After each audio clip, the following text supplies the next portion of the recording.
저는 오늘 빌립보서를 들고 왔습니다. 설교의 제목이 뭘까요? 그리스도가 존귀하게 되게 라는 제목을 가지고 함께 나왔는데요. 사실 그리스도가 존귀하게 되게 라는 말의 의미는 굉장히 함축적인 여러 가지 의미를 담고 있습니다. 그 의미를 마지막에 한 번 더 강조하며 말씀을 드리고자 합니다. 방금 말씀을 드린 것처럼 빌립보서를 가지고 왔는데요. 빌립보서에 등장하는 빌립보 지역의 교회는 사도행전 16장을 보면 그의 배경을 엿볼 수 있습니다. 시간 나실 때 사도행전 16장을 보면서 빌립보 교회가 어떻게 탄생하는지를 함께 또 나누면 좋겠습니다만, 바울과 실라의 이야기가 16장을 보면 등장합니다.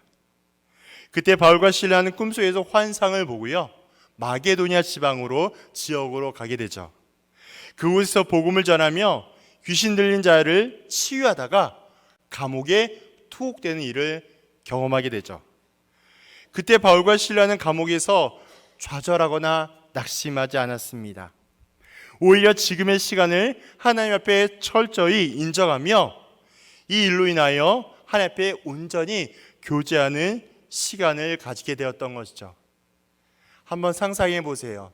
우리 성도님들의 상황과 삶의 자리에서 이러한 바울과 같은 투옥의 현장 혹은 어려움을 직면하게 됐다면 성도님들 그 자리에서 찬양과 기도를 하시겠습니까? 아니면 핸드폰을 꺼들고 문제를 해결하려고 노력하시겠습니까? 바울과 실라가 지금 보여주고 있는 모습은 뭐예요? 복음을 전하다가 억울한 상황, 어려운 상황을 직면하게 되었을 때에 그가 감옥에 투옥이 되어서도 하나님을 찬양하며 기도하는 신앙의 진면모를 보여주고 있다라는 거예요. 그렇게 하나님 앞에 그런 모습을 보이고 있는 바울과 실라에게 말도 안 되는 일이 벌어졌어요. 성도님들이 너무나 잘 아시는 것처럼 감옥의 문이 열리게 되었습니다. 그리고 그 감옥을 지키고 있던 간수가요, 큰 어려움을 겪게 됩니다. 여기에 정확하게 표현되고 있지 않았지만 당시 시대적인 배경을 보았을 때 자기가 맡은 역할에 온전히 감당하지 못한다면 문헌에 따르면 사형에 이르는 그러한 처참한 처형을 받기도 한다고 합니다. 그러면 옥문이 열리고 자기가 맡고 있던 담당하는 죄인이 사라지거나 없어졌을 때 자기의 생명도 보장할 수 없는 아주 어려운 지경에 이르게 됐다라는 것이죠. 그렇게 어려움을 겪게 되지만요, 이때 바울과 실라는 어떻게 했을까요? 도망가지 않았어요. 그는 바로 그 간수를 향하여서 주님의 십자가의 복음을 전하였습니다. 그리고 그 복음을 인하여서 그와 그의 모든 가족들이 구원의 은혜를 얻는 놀라운 하나님의 사랑을 경험하게 되었죠. 이 일로 인하여서 주변에 함께 모여들어서 예배를 드리게 되는데요, 이것이 빌립보 지역의 교회에 처음 탄생하는 계기가 되었습니다. 이러한 탄생의 배경이 있는 것처럼 교회는 복음을 인하여 세워진 공동체입니다. 다시 한번 말씀드리면 교회는 복음 때문에 세워지고 복음의 핵심의 축이 있어야 할 그러한 공동체라는 걸 분명히 얘기하는 것이죠. 그래서 교회가 세워져서 교회가 탄생해서 교회가 나타나서 복음이 전해지는 것이 아니라요, 교회는 복음의 열매라는 사실, 동시에 선교의 열매가 교회라는 것을 오늘 복음은 우리에게 증명하고 있다는 것입니다. 이러한 사실을 바탕으로 바울이 낙심하거나 좌절하지 않는 이유가 어디에 있겠습니까? 어려움을 만나고 감옥에 투옥이 되고 말로 닿을 수 없는 고난과 고통과 아픔 가운데 있다 할지라도 그가 하나님 앞에 기도하며 눈물로 찬양과 찬송할 수 있는 그 분명한 힘과 원동력이 어디에 있겠냐 말이죠. 그가 그토록 두려움을 초월하여, 상상을 해보세요. 감옥에 있으면 언제 자기가 죽을지도 모르는 이 환경 앞에 두려움을 초월하고 오직 담대함으로 또한 간수를 향해서 복음을 전파하는 그의 마음 가운데 어떠함을 이렇게 할 수 있게 되었을까요? 첫 번째는요, 어려움을 만나도 포기하지 않는 사역으로 담대히 전진하는 그의 모습을 보게 합니다. 그 말씀이 12절에서 14절에 해당되고 있는 내용이에요. 사도 바울은 자신이 로마 감옥에 갇혀 있을 때, 투옥이 되었을 때 복음 전파에 오히려 전진하고 있다고 선언하고 있습니다. 12절, 형제들아, 내가 당한 일이 도리어 복음 전파의 진전이 된 줄을 너희가 알기를 원하노라. 나와 있는 말씀처럼 사도 바울은 이 어려움을 만났을 때 뒤로 물러가고 도망간 것이 아니라 오히려 바울의 복음을 온전히 또 전할 수 있다는 것을 이야기하고 있는 것이죠. 이러한 사도 바울의 고백은 스스로 향한 위로의 의미가 아닙니다. 그냥 단지 주문처럼 말하고 있는 그런 독백이 아니라는 것이에요. 바울은 감옥에 있어도 황제 직속 정예부대였던 시위대 및 경비병에게 끊임없이 포기하지 않고 그리스도의 복음을 전하였습니다. 그러다 보니 어떤 일이 결과 벌어지게 될까요? 그러다 보니까 복음이 로마 제국의 군대 안에 침투하게 되었습니다. 문제와 상황 앞에 포기하지 않고 끝까지 나아가다 보니까 그의 복음이, 십자가의 영성과 그의 복음이 바로 군대 안에 퍼뜨려지며 침투하게 됐다는 것이죠. 이런 사도 바울의 모습 때문에 다른 형제들과 다른 많은 사람들이 예수를 향한 더 큰 믿음과 담대함을 얻게 되었고 자연스럽게 담대히 그리스도의 복음을 전할 수 있는 힘과 도전이 되었다는 것이죠. 그래서 감옥으로 투옥된 바울의 모습은 뭐예요? 오히려 더 큰 위로와 도전을 주게 된 셈이라고 할 수 있게 되겠습니다. 개인적으로 크고 작은 어려운 문제를 만나다 보면 어떤 부분들을 발견할 수 있을까요? 문제보다 크신 하나님을 인정하는 것이 아니라요, 문제 앞에 여전히 처절하게 무너지는 자기를 발견하게 됩니다. 제가 설교 때마다 많이 단골하는 멘트 중에 하나이죠. 문제를 만나다 보면 우리가 문제를 이기는 것이 아니라요, 이 문제 앞에 처절하게 무너져서요, 우리가 이제까지 가져있던 신앙이 언제 있었냐는 듯, 마치 무신론자 같은, 비신앙인 같은 우리의 모습이 여전히 발견된다라는 거예요. 어디에서요? 크고 작은 문제와 유혹 앞에서 여실하게 보여진다라는 것입니다. 그것도 여러 차례 실패의 어려움을 겪고 나서 그제서야 뒤늦게 깨닫고 맙니다. 두 손 들고 주님, 나 같은 죄인이 여기 있사오니 나를 살펴주시옵소서. 내 힘으로 도저히 할 수 없음을 깨닫고 내 힘으로 도저히 할 수 없음을 고백하게 돼서야 비로소 하나님을 인정하고 가장 작고 연약한 자신을 바라보게 됩니다. 그렇게 하나님은 끝까지 처절하게 무너지고 바닥으로 내려가서 자신을 경험해야 부인할 수밖에 없는 자신을 인정하게 되고 온전하신 하나님을 찾고 경험하게 됩니다. 이렇게 사도 바울이 복음을 전하다가 감옥에 투옥되는 사실이 절망이라고 이야기한다면, 문제를 만나서 문제 때문에 좌절하고 낙심하여 다시 일어나지 못하고 주저앉기만 한다면 복음이 퍼져나고 진전된 역사를 우리는 결코 경험할 수 없다라는 거예요. 다시 말씀을 드린다면, 문제와 어려움을 만날 때마다 우리가 주저앉게 되고 뒤로 물러나게 되고 합리화하게 시키고 우리가 그렇게 한다면 우린 결코 주님을 만날 수 없다라는 거예요. 신앙과 영성과 복음보다 다른 것이 우선시할 수 없음을 기억하기를 소망합니다. 그러므로 오늘의 모습과 자리 가운데 여러 가지 어려움과 유혹과 문제를 만난다면 기억하여 주십시오. 내 힘과 지혜와 경험으로 이기는 것이 아닙니다. 내 힘과 지혜와 능력으로 경험하고 감당해내는 것이 아니라요, 철저히 내가 할 수 없음을 인정하십시오. 오직 하나님만이 일하실 수 있음을 인정하십시오. 하나님의 의로운 판을 인정하시고 하나님께서 열심으로 완성해 갈 수 있도록 하나님의 도움만을 구하십시오. 하나님을 찾으십시오. 하나님을 부르십시오. 그때 생각하지 못한 방법과 상황과 사람을 통하여 말도 안 되는 은혜를 경험하게 될 것입니다. 예상할 수 없는, 측량하지 못할 그리스도의 은혜가 그 문제 가운데 가장 적절한 방법으로 해결되기 때문에 그렇습니다.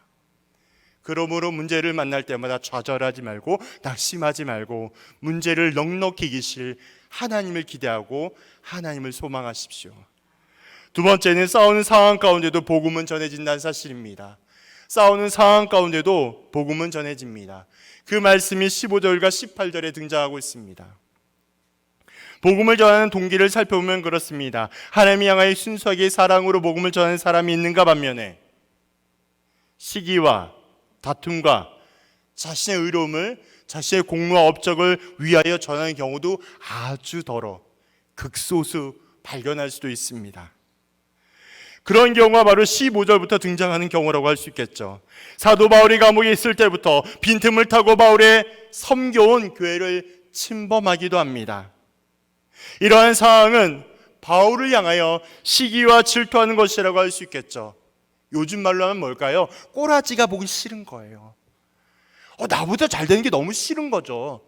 나보다 높아지는 것 같고요, 무언가 나보다 더 많이 주목받는 것 같고요, 나는 왠지 위축되고 쪼그라드는 것만 같은, 마치 패배자와 같아서 도무지 소망과 어떠한 힘이라도 느낄 수 없는 낙심과 같은 마음을 품고 있는 처절한 자기를 보게 된다는 거예요.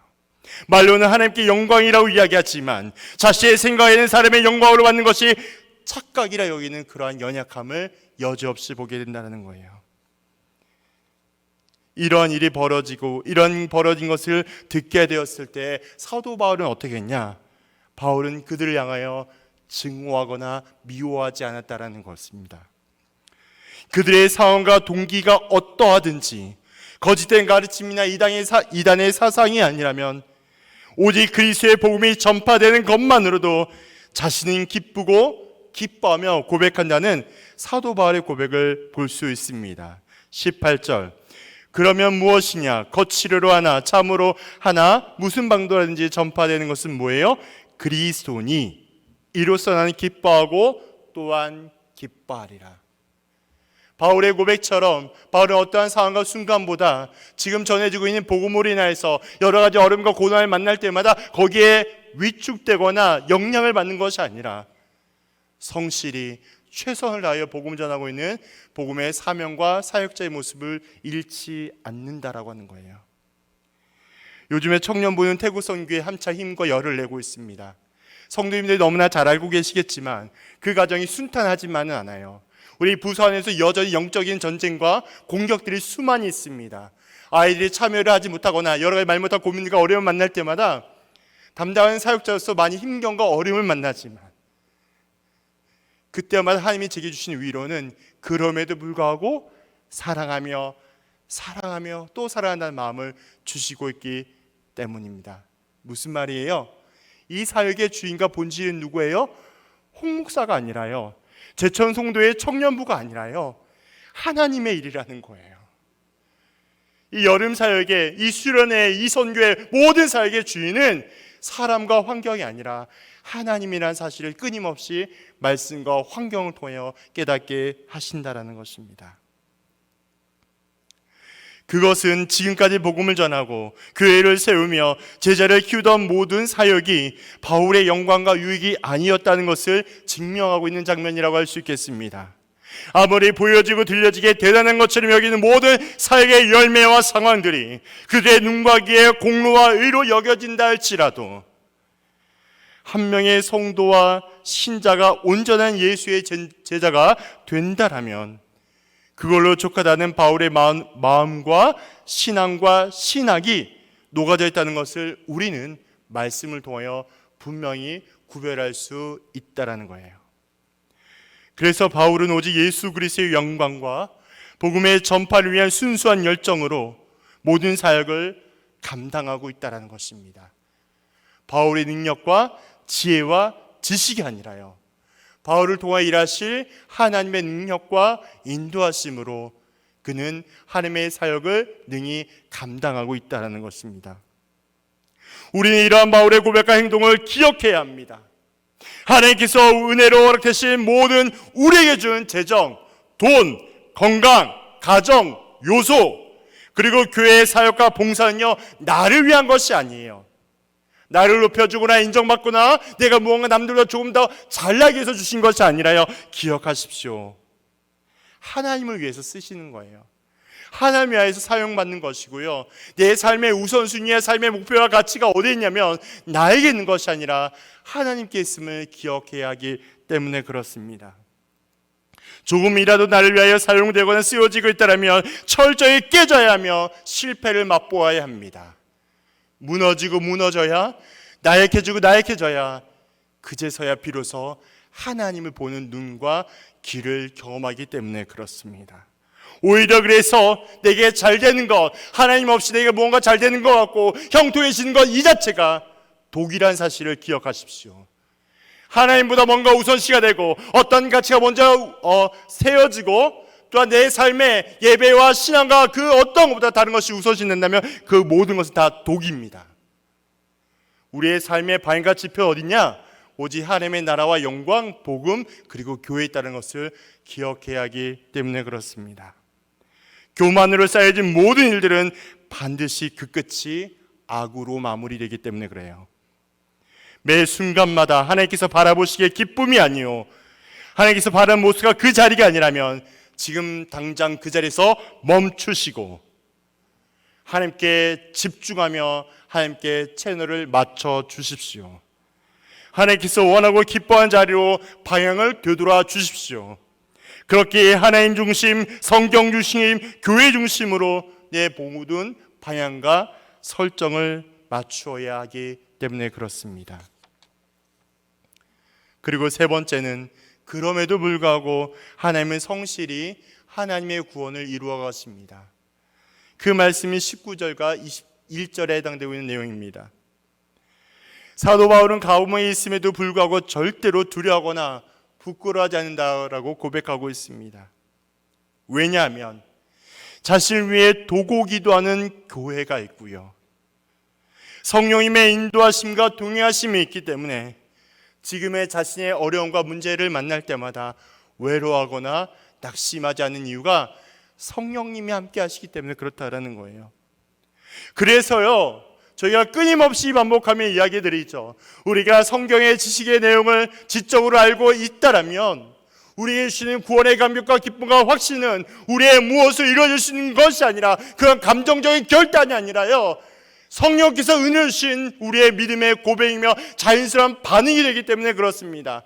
다시 말씀을 드린다면 온전한 죄인이 예수의 능력 때문에 하여서 전혀 새로운 존재가 됐다는 이 믿음의 고백은, 이 구원의 감격과 기쁨은 내가 할 수 있는 노력이 아니라 나와 함께 하신 성령의 은혜요 노력에 대한 사실을 인정하셔야 되기 때문에 그렇다는 거예요. 바울의 신앙 고백, 믿음의 하시는요 두려움에서 끝나지 않습니다. 그는 십자가의 능력이 부활의 소망함으로 이루어진다는 진리를 분명히 알고 있다는 거예요. 종종 어르신 성도님들을 신방하다 보면 때로는 이렇게 염려스러운 고민과 생각을 듣기도 합니다. 무슨 말일까요? 아유 목사님, 곧 제가 갈 날이 얼마 안 남았는데 점점점 많이 있잖아요, 그죠? 사실 그에 대한 내용이 틀리거나 부정하고 싶지 않습니다만 곰곰이 내용을 듣다 보면 안타까운 부분도 있습니다. 얼마 전에도 어느 예배에 가서 제가 말씀을 드렸는데요, 우리는 반드시 기독교인과 신앙인요 죽음을 맛보아야 부활을 경험합니다. 믿으십니까? 우리 모두는 죽음의 문턱을 넘어야 온전한 종말을 통하여 죽음을 맞이해야 비로소 부활을 경험합니다. 예수의 복음은요 십자가만을 의미하지 않아요. 그건 온전한 복음이 아닙니다. 십자가를 말했다면 부활의 영생함이 있고요, 부활의 소망함이 있기 때문에 우리의 이 땅의 삶이 나그네 같은 삶이요, 청지기 같은 삶이요, 땅에 떨어져 썩어들 같이 우리 집중한 삶이 아니라 우리가 돌아갈 본향 하나님의 나라와 영광을 위해 살아내는 삶이 되어야 하기 때문에 그래요. 그러므로 복음은 이 땅에서 잘 되는 삶을 추구하지 않는다라는 거예요. 우리의 삶은 오직 하나님께만 방향을 맞추십시오. 다가온 죽음에 그냥 이렇게 어려움과 두려움을 갖지 마시고요, 성령께서 나에게 주실 은혜와 소망과 영생함을 기대하시고 하나님의 은혜에 참여하는 우리 모두가 되기를 간절히 소망합니다. 그래서 복음을 전하는 일에 자신이 당하는 어려움과 고난 때문에 죽음을 맞이한다 할지라도 부활의 영생과 소망이 있기 때문에 죽음 자체가 두렵지 않다라는 거예요. 복음을 증거하며 오직 예수님만이 존귀하게 되게 하려고 자신의 모든 것을 작정하였고 그의 일 때문에 자신의 생명과 목숨이 끊어지는 순교의 자리에 간다 할지라도 순교를 통해서 부활과 생명을 소망하는 신앙과 믿음의 결단을 바울이 보여주고 있다는 것입니다. 그럼 제가 처음에 말씀드렸던 것처럼 예수님만이 존귀하게 되게 한다는 것은 뭐냐면 순교의 자리까지 이르게 하는 자신의 믿음의 결단이요, 신앙 고백이라는 거예요. 우리 성도님들이 끝까지 잃지 말아야 할, 세상 가운데 놓여있다 할지라도 세상을 능히 이길 그리스도인이 어딨냐? 순교의 자리까지 갈 수 있는 믿음과 신앙이 견지하셔야 된다는 거예요. 성도님 너무나 잘 알고 계시기처럼 세상은 날로 갈수록 흉흉하고 악합니다. 그래서 우리의 신앙을 견지하고 붙잡는 것이 너무나 어려워요. 지난번에도 말씀을 드렸처럼 주일날 일하는 것이 이제 비범한 일이 아닌 거예요. 오히려 주일날 일하는 것이 이제는 타협이 되고 또 그것을 합리화시킬 수 있는 얼마든지 좋은 환경으로 변화되고 있다는 사실입니다. 그렇기 때문에 세상은 흉흉하고 행악하지만, 그래서 신앙을 견지하고 지키는 것이 너무나도 어렵지만, 이제는 우리가 주님을 향한 열정과 마음과 결단을 통하여 하나님의 영광을 위해서 능히 감당할 수 있는 믿음의 반응을 보여야 하겠습니다. 그렇게 해서 순교의 자리를 간다 할지라도 우리는 기억해야 한다는 거예요. 주님을 기억하고 주님을 의지하며 살아내야 한다는 것이죠. 이 모든 일들이 어떻게 가능하겠습니까? 사람의 생각과 세상의 학문과 우리가 갖고 있는 지식으로 가능한 일이겠습니까? 다시 한번 여쭤보겠습니다. 우리 성도님들의 신앙의 연수와 경험과 성경적인 지식으로 이 모든 일들이 가능하겠습니까? 우리가 알고 있는 모든 세상적인 요소, 성경적인 지식 그 무엇이 있다 할지라도 기억하여 주십시오. 결코 절대 가능하지 않다라는 거예요. 어떻게 가능하겠습니까? 하나님께서 우리를 긍휼히 여겨주시고 성령께서 우리를 붙잡아 주시고 인도하셔야만 가능합니다. 우리가 많이 알고 많이 배우고 많은 경험이 있고 많은 것이 있다 할지라도 하나님이 행하지 아니하시고 하나님이 원하지 아니하시고 하나님이 완성하지 아니하시면 불가능합니다. 우리는 이 사실을 기억하며 인정하셔야 돼요. 오히려 세상의 요소를 가지려고, 세상의 요소를 가지고 가진 자라면 더 가지려고 노력하거나 이미 가진 것을 빼앗기려고 또한 빼앗기지 않으려고 애쓰고 있습니다. 이것을 성경은 또 다른 표현으로 무엇이라 표현하냐? 헛된 것을 향해 마음을 빼앗기거나 달려간 자라고도 이야기합니다. 이렇게 사도 바울은 자신의 삶의 자리 가운데 예수님을 중심으로 인정, 모시며 오직 예수님을 사랑하게 될 때 어두운 눈이 밝아지고 영혼을 소망하며 은혜로 얻은 구원을 현실로 인정하게 된다라고 말씀하고 있습니다. 다른 표현으로 뭐예요? 구원의 감격과 기쁨과 확신 가운데 우리의 하루의 일상과 삶을 살아갑니다가 아니라 살아내는 거예요. 어떻게 해요? 하나님의 은혜와 도우심으로 우리 살아내는 것입니다. 말로 다 할 수 없는 놀라운 구원의 능력 때문에 내가 남보다 조금 모자라고 못하고 약하고 부족하며 실수한다 할지라도 문제가 되지 않고 내가 다시 일어날 수 있는 그 분명한 이유는 문제보다 크신 하나님을 기대하기 때문에 그렇습니다. 문제보다 넉넉하게 계실 하나님이 내게 소망이 되시기 때문에 그렇습니다. 하나님이 내 삶의 주인이요 나의 삶의 완전체가 되기 때문에 그렇다라는 거예요. 고난을 기쁨으로 여기며 위기를 기회로 여기며 살아가는 진정한 그리스도인이 되기 때문에 그렇습니다. 그래서 빌립보서는 항상 키워드가 기뻐하라 라고 이야기하고 있어요. 기뻐하란 말의 의미는 단순히 감정적으로 무언가 좋은 상태 이런 것을 의미하는 것이 아니라 주님의 온전하신 능력으로 기뻐하라는 거예요. 다시 말씀을 드린다면 기뻐하라는 건 주님의 구원의 능력으로 기뻐하라는 거예요. 우리의 삶의 여러 가지 문제 어려움을 만날 때마다 고난과 핍박을 당할 때마다 그 문제와 핍박 때문에 어려움 당하고 낙심하는 것이 아니라 주님 때문에 소망 얻고 기뻐하라는 거예요. 그것이 기뻐하라는 것입니다. 그래서 우리는요 어려움과 절망을 만날 때마다 주저하지 않게 됩니다. 실패를 만나도요 다시 두려워하지 않고 툴툴 일어날 수 있게 되는 거예요.